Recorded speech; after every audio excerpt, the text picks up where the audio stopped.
Driver సోదరులందరికీ కూడా సంవత్సరానికి 15,000 రూపాయలు వేస్తానని చెప్పని 2,90,000తో చేతులు కడుక్కున్నటువంటి పరిస్థితి మనం చూసాం. వాళ్ళని మోసం చేశాడు. ఇవాళ మోసం చేయింది ఎవరిని? పిఠాపురం వర్మను మోసం చేశావు. జీరో చేశామని మీ నారాయణతో చెప్పిస్తావు. అప్పుడేమో ఎమ్మెల్సీ ఇస్తానని చెప్పేమో ఆశ పెడతావు. ఇప్పుడేమో జీరో చేశామని చెప్పి నారాయణకేమో వర్మని జీరో చేసేయండి ఆశాను జీరో చేసేసామని చెప్పి ఇతను చెప్తాడు. ఇట్లా మోసం చేయటంలో మొదలుపెట్టి తాగుబోతులను కూడా మోసం చేసి ఇవాళ బ్రాందీ షాపులను కూడా మోసమే కదా మీరు చేసింది కాదా? ఇవాళ టెండర్లో పాల్గొన్నటువంటి బ్రాందీ ఔత్సాహికులు ఎవరైతే ఉన్నారో వ్యాపారం చేద్దామని ఆ టెండర్ రానోడేమో ఆ రోజు ఏడ్చారు. టెండర్లు వచ్చి బ్రాందీ షాపులు నడుపుతున్నారు, 20% లాభంతో మీకు వ్యాపారం చేయిస్తానని చెప్పని రేపు వచ్చే సెప్టెంబర్కి తెలుస్తుంది ఈ బ్రాందీ షాపులు నడిపే వాళ్ళకి మనల్ని కూడా వేసేసాడు రా అని చెప్పి చంద్రబాబు మన్న కూడా పొడి చేశాడు. ఎన్టీ రామారావుని పొడిచినట్టే మన్న కూడా పొడి చేశాడని ఈ బులపాటం అంతా కూడా బ్రాందీ షాపుల వాళ్ళకి రేపు తేలిపోద్ది. ఈ షాపులో సగం షాపులు ఎమ్మెల్యేలు కదా, మీ ఎమ్మెల్యేలే సగం షాపులు కదా ఈ 37-36 షాపుల్లో. ఈ లాభం గోపులకు రేపు సెప్టెంబర్లో తెలుస్తుంది. మొత్తం ఎమ్మెల్యేలకు ఇచ్చింది ఎంత, ఎమ్మెల్యేలు ఏం కొట్టుకున్నారు, చంద్రబాబు నాయుడు ఏం కొట్టుకున్నాడు, మనకి వ్యాపారం చేస్తే ఏమొచ్చింది ఏం తోసింది అనేది ఆంధ్రప్రదేశ్ రాష్ట్రంలో బ్రాందీ షాపుల వాళ్ళతో అంతే. ఏంటంటే షాపు రానోడేమో చలాన్లు ఖర్చు అయిపోయి ఆ రోజు ఏడిచారు, షాపులు వచ్చినోడేమో రేపు సెప్టెంబర్కి ఏడుస్తాడు. ఖచ్చితంగా జరగబోయేది అదే. నారా చంద్రబాబు నాయుడు గారు లేదా కొల్లు రవీంద్ర గారు, ఎక్సైజ్ కమిషనర్ మీనా గారు, వీళ్ళ దారుణమైన స్కామ్, బారుల్లో ఎంత స్కామ్ జరుగుతుందో ఛాలెంజ్ చేస్తున్నాను. నారా చంద్రబాబు నాయుడు గారిని ఛాలెంజ్ చేస్తున్నా. రాష్ట్రంలో ఉన్నటువంటి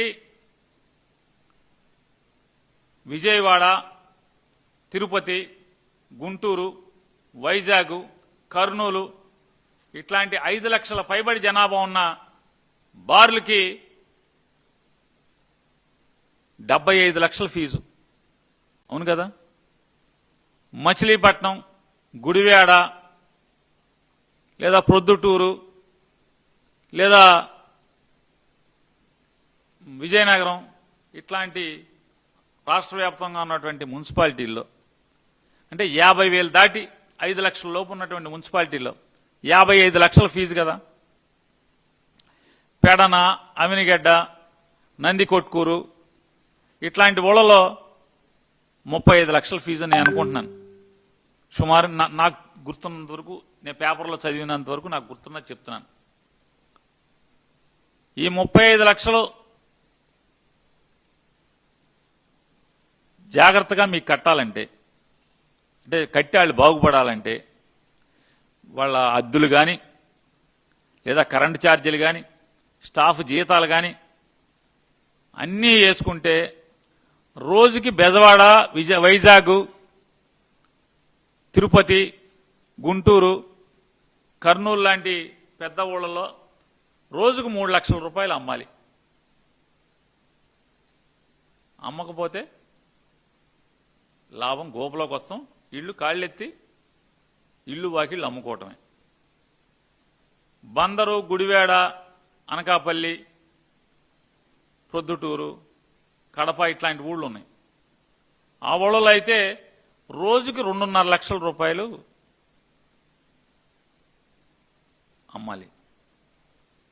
ఈయన పక్షంలో బ్రేక్ ఈవెన్ రావాలంటే, లేదా మిగతా ఊళ్ళలో బార్లు అన్ని చోట ఉన్న చోట రోజుకు 2 లక్షల రూపాయలు అమ్మాలి.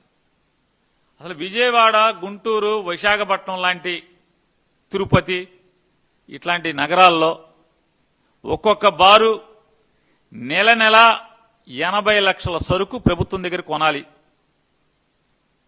కమిషనర్ గారు ఛాలెంజ్ చేస్తున్న చంద్రబాబు నాయుడు గారు, నెలకి 80 లక్షల రూపాయలు ఇప్పటికి మీరు సుమారుగా 47 రోజులు ఎంతో 48 రోజులు అయినట్టుంది మీరు బార్లు ఓపెన్ చేసి.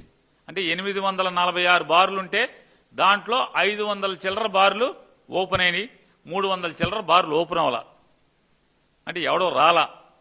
ఈ 500 చిల్లర బార్లలో విజయవాడ లాంటి నగరాల్లో 80 లక్షలు నెలకి కొనకపోతే, మీ దగ్గర సరుకు కొనకపోతే ఈరోజు అమ్మకాలవు.